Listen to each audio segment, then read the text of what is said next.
அனைவருக்கும் வணக்கம். யசோதா கண்ணன் சேனலுக்கு உங்களை அன்புடன் வரவேற்கிறேன். வாழ்க வளமுடன். இன்னைக்கு நம்ம ஆருத்ரா புராண வரலாறை பற்றி தெரிஞ்சுக்கலாம். அதுக்கு முன்னாடி இன்னும் நீங்கள் நம்ம சேனலை சப்ஸ்கிரைப் பண்ணலன்னா சப்ஸ்கிரைப் பண்ணிடுங்க.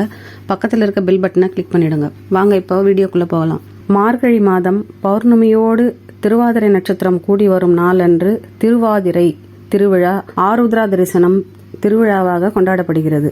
ஆருத்ரா என்ற வடமொழி சொல் தமிழில் ஆதிரை என்று அழைக்கப்படுகிறது.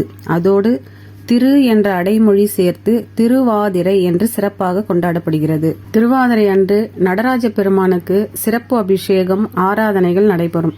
அந்த ஆனந்த திருநாள்ல ஆனந்த தாண்டவமாடும் நடராஜ பெருமான சிதம்பரத்திற்கு சென்று தரிசிப்பது முக்தியை தரும். சிவபெருமானுக்கு உகந்த நட்சத்திரம் திருவாதிரை. பதஞ்சலி வியாக்கிரபாதர்னு 2 ரிஷிகள் இருந்தாங்க. பார்க்கடலில் பள்ளி கொண்ட பரமபதநாதனாம் ஸ்ரீ மகாவிஷ்ணு திடீரென்று மகிழ்ச்சியில் திளைத்திருந்தார். இதை கண்ட ஆதிசேஷன் தங்களது ஆனந்தத்திற்கு காரணம் என்ன என்று கேட்க, நாராயணரோ ஆடல் வல்லான் சிவபெருமான் திருவாதிரை நாளன்று நடராஜராக ஆடிய திருத்தாண்டவமே தனது மகிழ்ச்சிக்கு காரணம் என்றார். நாராயணரையே மகிழ்ச்சியில் ஆழ்த்திய சிவபெருமானின் ஆனந்த தாண்டவத்தை காண ஆதிசேஷனுக்கு ஆவல் அதிகமாகியது. தன்னுடைய ஆசையை பரமபதநாதனிடம் சொல்ல அவரோ ஆதிசேஷனுக்கு ஆசி அளித்து அனுப்பினார். பூலோகத்தில் பதஞ்சலி முனிவராக அவதரித்தார் ஆதிசேஷன்.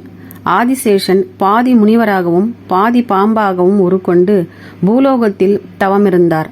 பல ஆண்டுகளாக தவம் செய்து தவம் நிறைவு பெறும் காலம் வந்தது. இவ்வாறு தவம் செய்து கொண்டிருக்கையில் பதஞ்சலி முனிவர் முன்பு எம்பெருமான் சிவபெருமான் தோன்றி திருக்காட்சி அளித்தார்.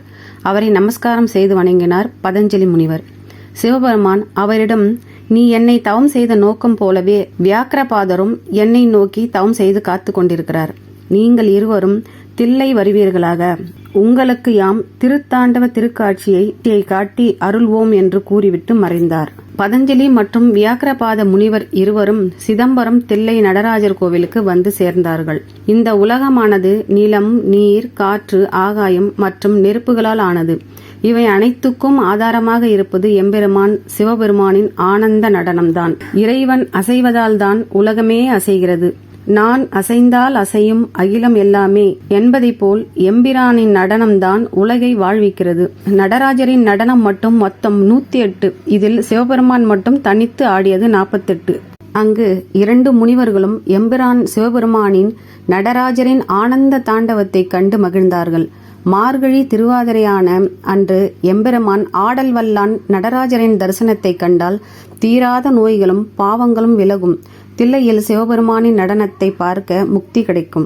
இப்போ அடுத்தது சேந்தனார் வரலாறு பத்தி பார்க்கலாம். சேந்தனார் என்பவர் ஒரு விறகு வெட்டி. அவர் சிதம்பரம் அருகேயுள்ள ஒரு ஊரில் வாழ்ந்து வந்தார். அவர் சிறந்த சிவபக்தர். தினமும் ஒரு சிவனடியாருக்காகவாது உணவளித்துவிட்டு பிறகுதான் உண்ணுவது சேந்தனாரின் கடமையாக இருந்தது.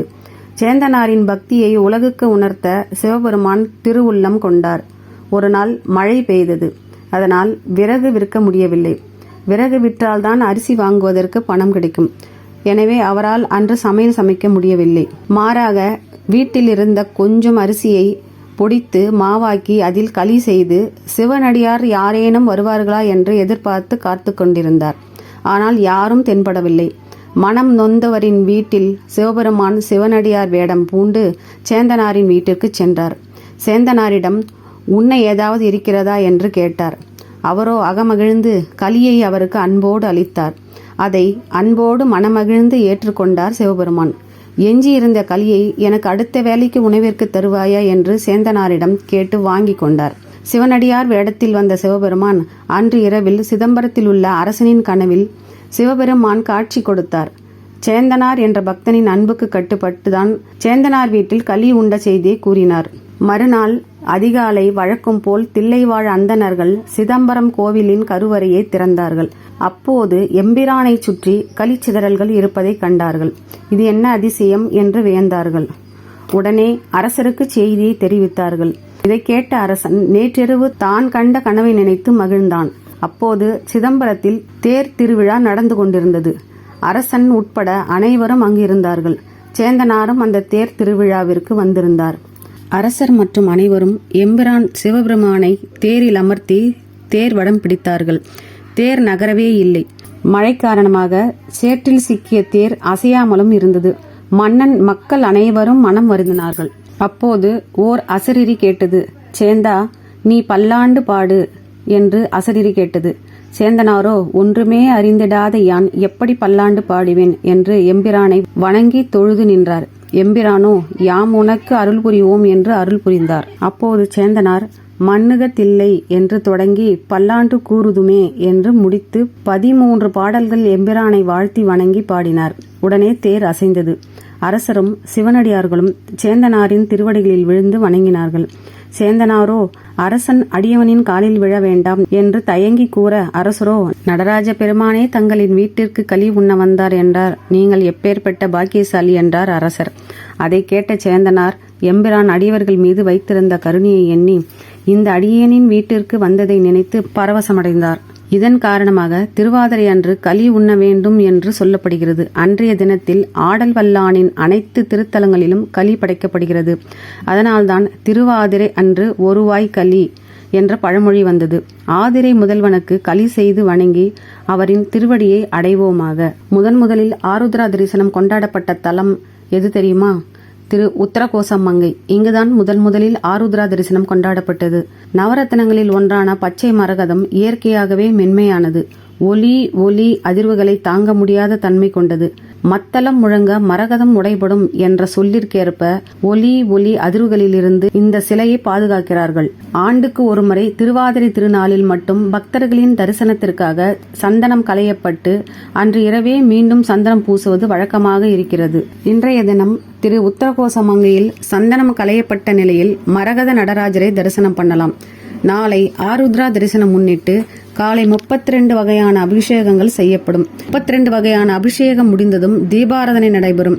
அதன் பின் வேறு எங்குமே நடைபெறாத வகையில் சிறப்பாக ஒன்று நடைபெறும். அது என்னவெனில் 32 வகையான அபிஷேகம் செய்தும் சுவாமிக்கு பசி எடுத்து விடுமாம். அதனால் சுவாமிக்கு முதலில் நெய்வேத்தியம் சமர்ப்பிக்கிறார்கள். அதன் பின்பு அலங்காரம் நடைபெறுகிறது. திரு உத்தரகோசமங்கையில் மட்டும்தான் அபிஷேகம் முடிந்ததும் நெய்வேத்தியம் பண்ணி பிறகு அலங்காரம் செய்வது சிறப்பான ஒன்றாகும். நடராஜர் திருவடிகளே சரணம். ஓம் சிவாய நமக. தென்னாடுடைய சிவனே போற்றி, எந்நாட்டவர்க்கும் அருளும் இறைவா போற்றி. திருச்சிற்றம்பலம். இந்த வீடியோ உங்களுக்கு பிடிச்சிருக்கும்னு நினைக்கிறேன். இந்த வீடியோவை உங்கள் ஃப்ரெண்ட்ஸ் அண்ட் ஃபேமிலிக்கு ஷேர் பண்ணுங்க. நன்றி, வணக்கம்.